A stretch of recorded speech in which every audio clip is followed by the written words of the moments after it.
بینەرانی شارپرێس سڵاوتان لێبێت لە بەرنامەی ئارماوە میوانداری خات و ئەشواق جافمان کردووە. خات و ئەشواق جاف خۆم بە خۆشحاڵەزانم کە لە ئەڵلقەی یەکەمی بەرنمەکەماندا میوانداری جەنابمان کردووە. پێمان خۆشە لە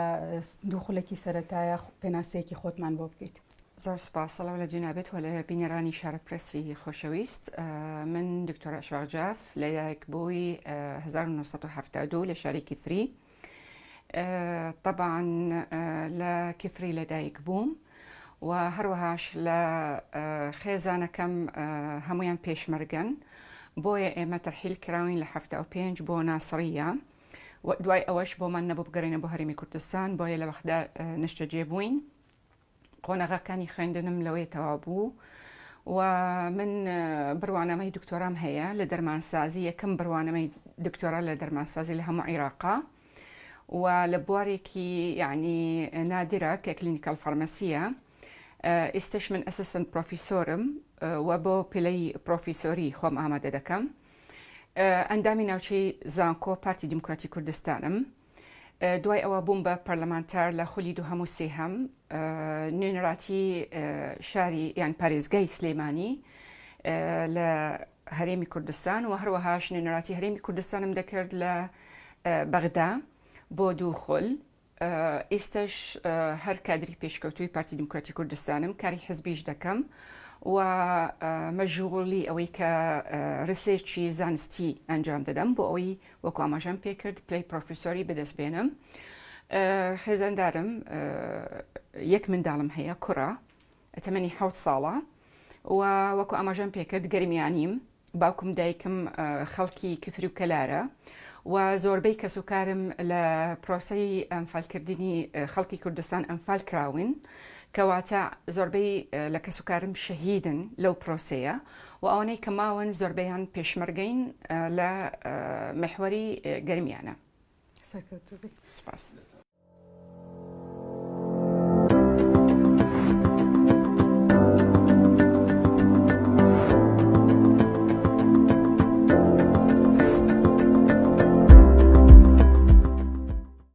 دکتۆرە لە سەرەتای پێناسەکەی بەڕێستا باست لەوە کرد کە بەڕێستان لە کفری لەدایک بوون. کفری ژۆک و هەمومان ئەزانینێکێکە لە شارە پەراوێز خراوەکانی کوردستان لە ماوەی ئەندام پەرلەمانێتیدا و لە ئێستاشا لە کاری سیاسیە هیچ کاتێک گەڕاویتەوە بۆ ئەو شارە کە شوێنی لەدایک بوونتە بەدەم داواکاریەکانیانەوە بچیدیان لەگەڵ خەڵکەکەیە بزانی ئەو داواکاریانە چییە کە ئەوان ئەیانەوێت؟ بەڵێ. طبعا یەکەم شت دەبێت بزانین ئەرکی پەرلەمانتاری عێراق چییە و ئەرکی پەرلەمانتاری کوردستان چییە، چونکە دوو ئەرکی جیاوازە. ڕاستە هەردووکیان نوێنەراتی هەرێمی کوردستان دەکەن و هەموو شارەکانی هەرێمی کوردستان دەکەن. بەڵام پرسیارەکەی من ئەوە بوو ئێمە هەمومان خۆشەویستێکی تایبەتمان هەیە بۆ ئەو شوێنەی کە تیا لەدایک ئەبین. بەتەکید. مەبەستم چییە؟ مەبەستم هەندێک دەسەڵات دراوە بە پەرلەمانی کوردستان، هەندێک ینی جیا کراوەتەوە دەسەڵاتەکان. بۆ نمونە پرۆژێکی خزمەتگوزاری تۆ ناتوانانی لە ڕێگەی پەرلەمانی عێراق بۆ نمونە بۆ شەقامەکان یان بۆ نمونە بۆ خزمەتگوزاریەکان. ئەمە ئەرکی پەرلەمانتاری کوردستانە کە پێشکەشی دەکات و ئەرکی حکوومەتی هەرێمی کوردستانە لە ڕێگەی ئەو بودجەیە کە کێ ئەیهێنێت پەرلەمانتاری کورد لە بەغدا. من ئەمەوەی ئەم خاڵە ڕوونکەمەوە چونکە هەندێک کات گلەیمان لێ دەکرێت ئێوە بۆچی نەهاتون ئەم شەقامەمان بۆ چاککەنەوە، یان بۆ نمونە ئەم خەستەخانە بۆچی چاکتان نەکردووە، یان بۆ نمونە قوتابخانەێکمان بۆ بکەن. ئێمە پێشنیارەکان بۆ نمونە لە دیباری ئەوەی کە ئێمە نوێنەری خەڵکین پێشکەشی دەکەین،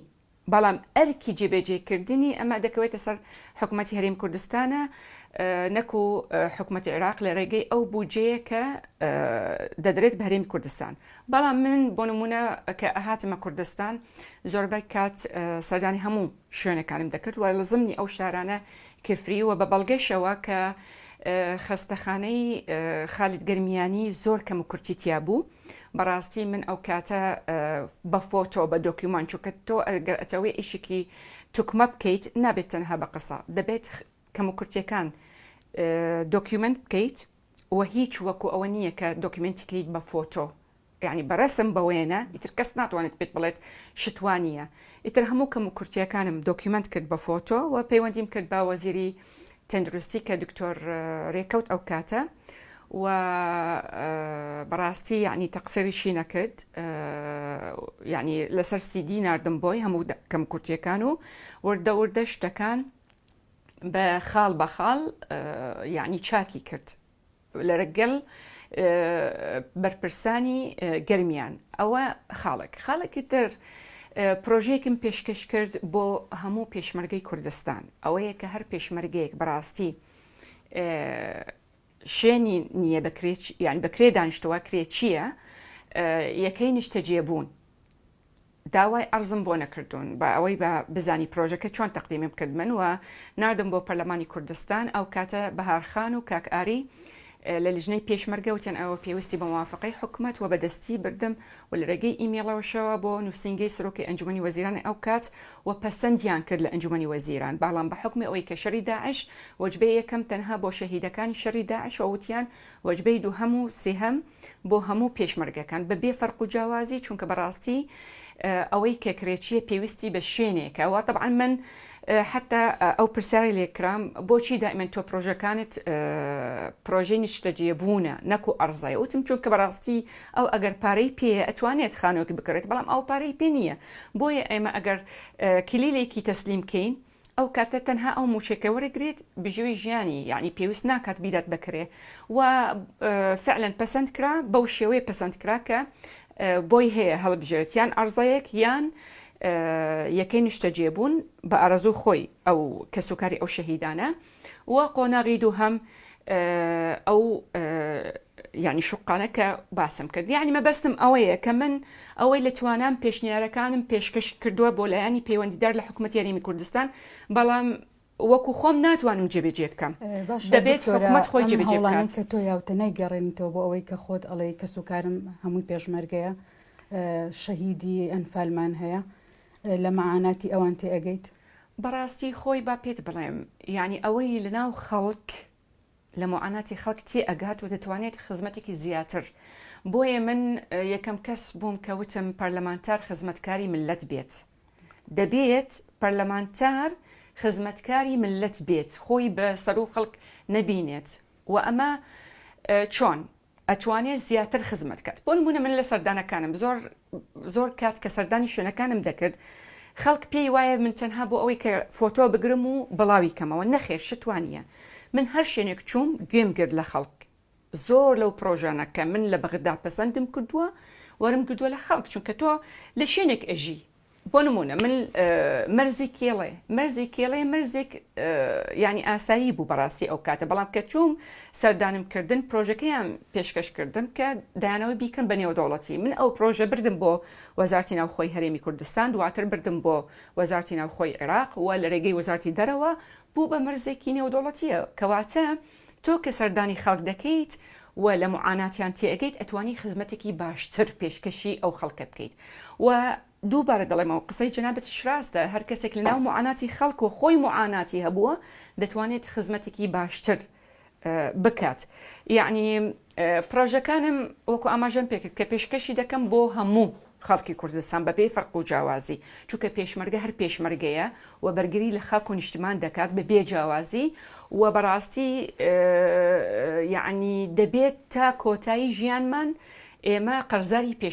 پێشمەرگە نەبووایە ئێمە نەئەگەیشتینە ئەو ئازادەیە کە ئێمە هەمانە و هەروەهاش نەئەگەیشتینە ئەو پێگەیە کە ئێستا ئێمە هەمانە لە عێراق و لە جیهان باشە دکتۆرە ڕۆڵی ژن لە کایی سیاسی و کۆمەڵایەتیدا لە ئێستاە لە چه ئاستێکدایە من ئەڵێم بەداخەوە هەرچەند ئێمە لە هەرێمی کوردستان زۆر پاشترین لەوەی کە لە عێراق بە خودی خۆیان ئەجرافی خودی خۆیان یعنی ئەو دەرفەتەکە دراوە بە ئافرەتانی کوردستان زیاترە لەوەی کە ناوچەکانی تری عێراق بەڵام هێشتان لە ئاستی تەموحی ئێمە وکو ئافرەت نییە بۆ چونکە ئافرەت لە قۆناغی خەباتی چەکداری شان بەشان برا پێشمەرگەکانمان خەباتمان کردووە و ڕۆڵشمان بینیوە لە ناو شار بۆ پەروەردەکردنی مناڵەکان و هەروەهاش ڕۆڵێکی زۆر باش پاڵپشتی پێشمەرگەکانمان کردووە بەڵام بینیمان دوای ئەوەی کە چونە ناو قۆناغی خەباتی سیاسی بینیمان ئەو دەرفەتە کە دەدرێت بە ئافرەت کەمترە لەوەی کە لە قۆناغی چەکداری هیوادار بووین کە ئێمە زیاتر بەڕاستی دەرفەت بدرێت بە ئافرەت لە ناوەندی بریار. ڕاستە ئێستا تۆ دەستورێکیت هەیە نسبەی 25% دەدرێت بە ئافرەت بۆ ئەوەی بگاتە پەرلەمان، بەڵام تەنها پەرلەمان ئەو شوێنە نییە کە تۆ ئەتوانی بریاری لێ بدەیت. ئێمە پێویستمان لە هەموو ئەو ناوەندەکە بریار دەدرێت، پێویستمان بەوەی کە ڕێژەی ئافرەت زۆر بێت. و هەروەهاش ئەگەر ملاحەزەی دەکەیت تەقاریری ڕێکخراوی نێودەوڵەتی تێیدا هاتووە کە ئەو موئەسسەساتانە کە ئافرەت سەرۆکاتی دەکات گەندەڵەیەکەی کەمترە و خزمەتەکەی زیاترە. ناڵێن ئێمە ئافرەتەکان فریشتن و هیچ گەندەڵی تیانە، نەخێر. لە راپۆرتەکە هاتووە دەڵێت گەندەڵەکانی کەمترە و خزمەتکردنی زیاترە بە هاوڵاتیان. کەواتە پێم وایە ئەگەر باشە ئەمە نابێتە هۆکاری ئەوەی کە پیاوان ڕێگری ئەکەن لەوەی کە ژنان هەتا باڵانسێکی جێندەری هەبێت لە نێوانیانە. بەڕاستی هەندێک کەس دەڵێت ئافرەت خۆی توانایی نییە. من دەڵێم نەخێر، ئافرەت توانای هەیە و هەندێکش دەڵێت ئەمە خەتای کۆمەڵگایە. من چەندەها جار لە کۆبنەوەکانی پێشوو وەرکشۆپەکانی پێشوو ئاماژەم پێ کردووە نا ئافرەت بێتوانایە وەنا خەتای کۆمەڵگە بە بەڵگەشەوە. زۆر ئافرەت ئەبینیت ڕۆڵێکی زۆر باش دەبینێت بەڕاستی و پێشنیارێکی زۆر توکمە لە بەرژەوەندی هاوڵاتیان و لە بەرژەوەندی هەرێمیش پێشکەش دەکات و هەروەهاش هاوڵاتیانیش کۆمەڵگەش پشتگیری ئافرەت بە بەڵگە. بۆ نمونە لە پەرلەمان دەنگدەن بە ئافرەت، بەڵام زیاتر لەوەی کە دەنگدەن بە پیا. بۆ نمونە کەواتە خەتای کۆمەڵگە نییە و خەتای توانای ئافرەت نییە، بەڵکو دەرفەت نەدراوە بە ئافرەت بۆ ئەوەی ئیسباتی خۆی بکات لە ناوەندی بریار. هیوادارم ئەو دەرفەتە پێی بدرێت، چونکە بەڕاستی تاقیمان بکەنەوە کاکە لە مەسەلەی بریاردان. لەو لە پەرلەمان ناڵێم، چونکە پەرلەمان خۆی دەستور ئەوە 25% دایە بە ئافرەت، بەڵام لە ناوەندەکانی بریاری تر پێم وایە پێویستە کاتی ئەوە هاتووە. بە تایبەتی ئێستا ئێمە پرۆژەی چاکسازیمان هەیە و پێویستمان بەوەیە کە بەڕاستی هەموو قۆنەغەکانی جێبەجێ بکرێت لەسەر ئەرزی وقعاوە. پێویستە هەمومان پاڵپشتی حکوومەتی هەرێمی کوردستان ببین بۆ ئەوەی چاکسازیەکە جێبەجێ بکرێت، بۆ ئەوەی ئێمە ئەم قۆنەغە تێپەڕێنین و خەڵکیش ڕزگارکەین لەو معانەتەکە هەیەە. بۆیە پێم وایە ئێستا کاتی ئەوە هاتووە کە ڕێگە بدرێت، دەرفەتێک بدرێت بە ئافرەت بۆ ئەوەی کە ئیسباتی خۆی بکات لە ناوەندی بریار. ئەو معنای نییە کە ئێمە دیژی پیاوین، ئەوە دەبێت یعنی ئەم خەڵە ڕوونیکەینەوە بەعکسەوە. پیاو و ئافرەت تەواوکەری یەکترین،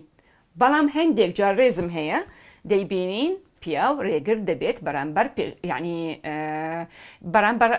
ئەفرەت بۆ لەو کاتەکە ئەیبینێ زۆر سەرکەوتوو دەبێت یان توانی زۆر خزمەت بکات، ڕێگری لێ ئەکات بۆ ئەوی زیاتر دەرنەکەوێت. ئەمەش هەیە لە ئەرزی واقع هەیە و کەسش نەڵێت ئەوە نییە تەنها لە دروشمە نەخێر، لەسەر ئەرزی واقع ئەوە بووە. ژنی کورد توانیوێتی ڕۆڵی خۆی بگێڕێت لەو سێکتەرانەی کەتیایە ئیش ئەکات؟ من پێم وایە ئافرەت خۆی بۆی نییە تەقیمی خۆی بکات، بەڵکو کۆمەڵگە بۆی هەیە تەقدیمی ئافرەت بکات و هەروەها کۆمەڵگەی ئێمە ئەوە چاوکراوەیە، یعنی کە توانای ئافرەتێک ببینێت زیاتر لە پیاوێک وەسفی بکات. بەڵێ من پێت ئەڵێم بەڵێ، من لە ئەزمموی خۆم ئەڵێم بەڵێ بە بەڵگەش و بەڵگەشم ما بەجەنابێت. بۆ نمونە ئەو دەرفەتەکە پێیان دراوە کۆمەڵگە دەرفەتێکیان پێ دراوە کە ئایا ڕەئی خۆیان بڵێن ئافرەتەکە توانای هەیەیان نە، لە کاتی هەڵبژاردن ئەیبینی کۆمەڵگە دەنگدات بە ئافرەت، قەناعەتی بە توانای ئافرەت هەیە دەنگی پێئەدات، بەڵام دەنگ بە پیاوەکە نادات. و العکس صحیح، هەندێکی نە دەڵێت پیاوەکە تواناترە دەنگدات بە پیاو، بەڵام ئافرەت شمان هەیە لە کوردستان بە دەنگی خۆی دەرەچێت، کەواتە کۆمەڵگە دەنگی پێئەدات، کەواتە کۆمەڵگە لەو دەرفەتەکە پێ دراوە قسەی خۆی کردووە، بەڵام خۆتەزانی وەزیر کۆمەڵگە دانانێت، یان بۆ نمونە دادوەر، یان بۆ نمونە لە هەموو ئەو سەکتەرانە کە موئەسسەسات تاعینکردنیان کۆمەڵگە داینانن، بەڵکو بۆ نمونە ئەگەر حزبەکان کاندیدەکانی خۆیان تەحدید دەکەن، کەواتە وەکو ئاماژەم پێکرد ئەو دەرفەتەکە درا بە کۆمەڵگە بۆ ئەوی قسەی خۆی بکات، کردیەتی و ئیسباتی کردو کە ئەو باوەری بە توانای ئەفرەت هەیە. باشە ڕێگریەکانی بەردەم ئافرەتی کورد چییە بۆ ئەوەی لە کاری سیاسی کاری ئیداری بچێتە پێشەوە؟ ینی هەمومان ئەزانین کۆمەڵی ڕێگری هەیە ئایا ڕێگری ئەگەر خێزاندار بێ مردی بێت یان ئەگەر ئافرەت بێ کچ بێت باوکی بێت برای بێت ئەو ڕێگریانە ینی هۆکارەکەی بۆچی ئەگەڕێنیتەوە تۆ؟ وەڵا هۆکارەکانی زۆرە و هەمووی هەمان هۆکار نییە بۆ هەموو ئافرەتێک، بەڵام بە شێوەیەکی گشتی دەتوانین بڵێن ئەقلیەتی هەندێک لەو پیاوانە کە خاوەنی بڕیارن بۆ نمونە قەناعەتیان بۆ نمونە بەوەیە نییە کە ئافرەت بگاتە منافسی ئەو بێت، هەندێکیان دەڵێم نەکو هەمویان. بۆ نمونە ئەگەر ئافرەتێک پیاوەکەی متعاون نییە یعنی یارمەتی نایەت لەوانەیە غیرەیەک هەبێت ئەوەش هەیە لەوانەیە ڕێگیری لێ بکات. هەندێک هەیە بۆ نمونە کۆمەلگا زۆر توندە لەگەڵی یان ناتوانێت بۆ نمونە ئەو ڕۆژە لە وەرکشۆپ پاسیان کرد بۆ نمونە ئافرەتێک کە ڕۆڵی یعنی ڕێی خۆی ئەدات ئەیبینی هەندێک لەو هێرشانە کە لەسەری دەکرێت جۆری هێرشکردنەوە برینداری دەکات بە حکمی ئەوەی کە ئافرەتە جیاوازە لەگەڵ پیا وای لێ ئەکات کە ئەنسیحاب بکات وەڵام طبعاً ئەگەر ڕێی من دەوێ ئەفرەت دەبێت ڕێی خۆی بڵێت و بە هیچ شێوەیەک ئەوەی کە طبعاً قەناعەتی پێیەتی و ئەوەی کە لە بەرژەوەندی ملەتە دەبێت بیڵێت و لە هیچ کۆمنتێک یان بۆ نمونە لە هیچ پیجێک کە بە پارە تەمویل دەکرێت نەترسێت بەڵکو هەرچی لە بەرژەوەندی ملەت و خۆی قەناعەتی پێیەتی دەبێت بیڵێت و ئەمە نوعێک لەو ڕێگریانە کە بەرامبەر بە ینی سەرکەوتنەکانی ئافرەت یان بەرامبەر بە بەردەوام بوونی ئافرەت لە کاری سیاسی. دکتۆرە بەڕێزت وەک خانمێک لە دووخولی پەرلەماندا و لە کاری سیاسی تا و لە ژیانی ئاساییدا هیچ کات ڕێگریت بۆ دروست بووە؟ الحەمدلله و شکر نەخێر ینی ئەوە من سوپاسی خوا دەکەم کە مێردەکەم زۆر هاوکاری منی دەکرد بە حکمی ئەوەی کە ئێمە لە هەمان یعنی حزب ئیشمان دەکرد. من ئەندامی ناوچەی زانکۆ بووم، مامۆستای زانکۆی سلێمانی بووم، ئەسیستنت پرۆفیسۆر بووم و لە هەمان کاتش ئەندامی ناوچەی زانکۆم یعنی وەکو پلەی حزبی ئەوش کارگێری لە قیچوار بوو. بۆیە لە ئیشی من تێئەگەیشت کە من حەزم لە خزمەتکردنە و بە بەردەوامی هاوکاری منی دەکرد. الحەمدلله و شکر ئەڵێ من بە بەردەوامی ئیشم کردووە و هیچ نەهاتوتە پێشم کە بمۆستێنێت، چونکە هەر کاتێک تۆ ڕازگۆ بیت لەگەڵ خوا تەعالا و لەگەڵ ملەت و بەرژەوەندی ملەت پێش بەرژەوەندی خۆت دانیت باوەرم پێ بکە خوا پاڵپشتت ئەبێت. ژنی کورد توانیوێتی لە ژیانی خۆیدا لەو بوارانەی کە هەڵی بژاردووە کاری تێئاکات نمونەیەکی باش بێت هەتا ژنانی تر چاوی لێ بکەن و بێنە پێشەوە بۆ ئەو بواری کە خۆیان حەزیان لێە؟ بەتەکیت من بەڕاستی ئەڵێم بەڵێ نمونێکی زۆر زۆرمان هەیە چی لە پێشوو و چی لە ئیستەش، بەڵام خۆی ژینگەی سیاسی بە شێوەیەکی گشتی تێک چووە یعنی استقرار سیاسی نییە لە عێراق بۆیە دەیبینی ئسلوبی کارکردنش سیستمی سیاسیش تەندروست نییە. یعنی ئێمە لە وڵاتانی پێشکەوتوو سیستمی سیاسی منافەسە لە نێوان حیزبەکان لەسەر پێشکەشکردنی پرۆژە بۆ خزمەتکردنی خەڵک و هەر حیزبێک زیاتر پرۆژە پێشکەشی خەڵک کات لە خزمەتی خەڵک کاتی هەڵبژاردن خەڵک دەنگی پێدات. بەڵام ئەوەی کە لە عێراق ئەیبینی نەخێر کار لەسەر شکاندنی یەکتری یعنی کۆکردنەوەی دەنگ بە شکاندنی یەکتری بۆیە و بەتەکیدش ئافرەتش دەبێتە قوربانی لەو ململانەیە. ئەگینا بەڕاستی ئافرەتی کوردمان هەیە زۆر سەرکەوتوو بووە چی لە بواری سیاسی، چی لە بواری تەندروستی، چی لە بواری خوێندنی باڵا، لە دادوەری، لە هەموو بوارەکان. لە هەمووی مهمترە کە دەبێت ئێمە یعنی بە بەردەوامی و لە بیرمان نەچێت بە قدوەی خۆمان دانین دایکی شەهیدە. بەڕاستی یعنی دایکی شەهیدە ئەو ڕۆڵە کە بینیەتی یان بۆ نمونە دایکی پێشمەرگەیە یان ژنی پێشمەرگەیە کە توانی مێردەکەی شەهید بێت بەڵام منداڵەکانی لە ژێر باڵی خۆی پەروەردە بکات بە جوانترین شێوەیە لەسەر هەستی نەتەوایەتیە کە ئەمە سەرکەوتنێکی گەورە بەڕێی خۆم شخصی خۆم، چونکە ئەمە بەڕاستی گەنج نەوەی داهاتوو کە ئەتوانی بە جوانی پەروەردەی بکەیت و بیگەیت یعنی تا ئەو حەدەکە شەهادەش بەدەست بێنێت و هەستی نەتەوایەتی بەرزە ئەمە یعنی گەورەترین سەرکەوتنە بۆیە من دەڵێم نمونەی دایکی شەهید ژینی شەهید و هەروەهاش خوشکی شەهید ئەمە سەرکەوتنی گەورە ئینجار ئەوانی تر لە بواری تەندروستی و دادوەری و پەرلەمانی و سیاسی و ئیلە ئاخریه. دکتۆرە وەک ئەوەی دەزانین تۆ لە دوو خولی ئەندام پەرلەمانیت ئەندامی لیژنەی مافی مرۆڤ بوویت. مرۆڤ بەگشتی و ژن بە تایبەتی لە عێراق وەکۆی خۆت شارەزای کاروباری عێراقیت وە لە کوردستانیش ژن لە چ ئاستێکدایە؟ ئەو مافانەی کە بە ژن ئەدرێت لە چ ئاستێکایە؟ واللهی وەکو ئەماژەم پێکرد لە سەرەتای قسەکانم ئێمە لە ئەفرەت لە کوردستان لەوانەیە وەکو ئەماژەم پێکرد مافمان زیاتر لەوەی کە پێمان دراوە لە ناوە ڕاست و خۆرە و عێراق هەرچەندش لە ئاستی تەموحی ئێمە نییە یعنی وەکو خاڵێک تەسبیتمان کردووە ئێمە بەڵام زۆر باشترە و هەندێک یاسای عێراقی تا ئیستەنافزە بەڵام پێشێلی مافی ئافرەت دەکات بۆ نمونە ئێمە لە کوردستان یاسای کوشتنی ئافرەت هەموارمان کردووە بە تاوان حساب دەکرێت بەڵام هێشتان لە عێراق پێ ئەوترێت غەسل الشەرەف یعنی ئەمە یەکێک لەو یاسایانە کە ئێمە کە لیژنەی مافی مرۆڤ سەیری یاسای کوردستانمان دەکرد و دەمانەوە دەبێت هەمواری کەین وەکو ئەوەی کوردستانی لێ بکەین بەڵام بەداخەوە ئەوان قبوڵیان نییە دەڵێن نەخێر دەبێت هەندێک طبعاً لەو لایەنانە کە ئێمە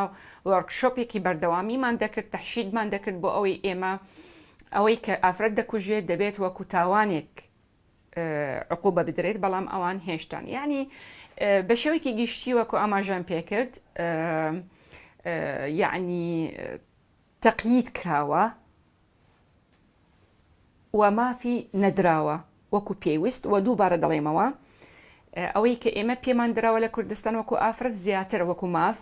لەوەی ناوەڕاستەوە خوار و عێراق بەڵام هێشتان لە ئاسی تەموحی ئێمە نییە. دکتۆرە بەڕێزت وەک دکتۆرە ئەشواق کاتێکە گوێبیستی هەواڵێکی کوشتن ئەبیت کوشتنی ژنێک بە ناحاقیان بەدەستی خۆی بێت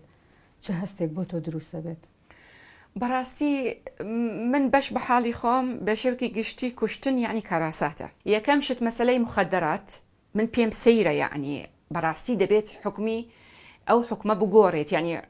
ئەو یاسایش کە بۆی دانراوە من پێم وایە ئەمە یعنی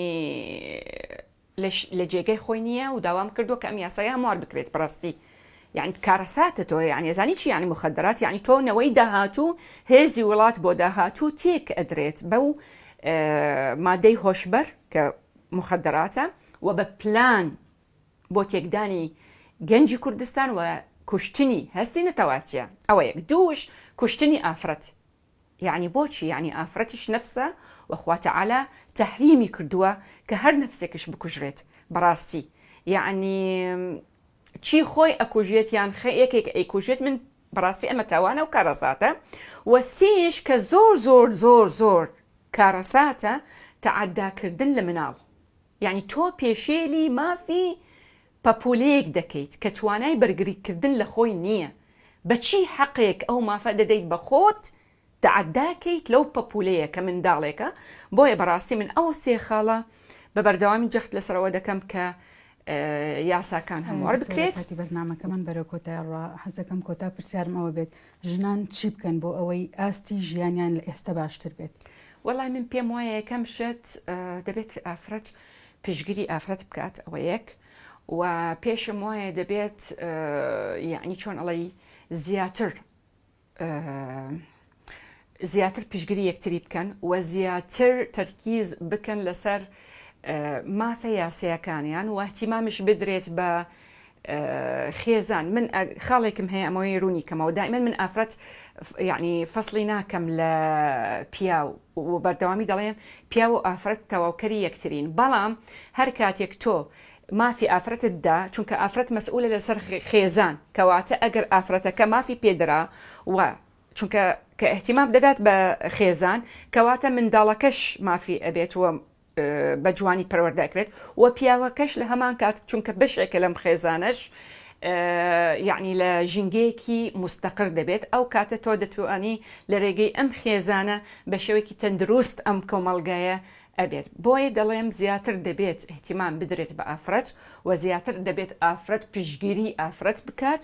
و احتیمام بدات بەوەی کە احتیمامات بە خێزان و بە هەروەهاش بە پێشخست ینی چۆن ئەڵێ بە سەقافەتی خۆی زیاتر ئطلاعی خۆی زیاتر بۆ ئەوی بتوانێت زیاتر بەرگری لە مافەکانی خۆی بکات. دەستخۆش بێ دکتۆرە شواق ماندوومان کردی سوپاس بەو دەرفەتەی بە ئێمە بەخشی خۆشحاڵ بووم. بینەرانی شارپرێز بەم شێوەیە هاتینە کۆتایی ئەڵلقەی ئەمجارەی بەرنامەکەمان تا ئەڵلقەی داهاتوو هەر شاد و سەرکەوتوو بن.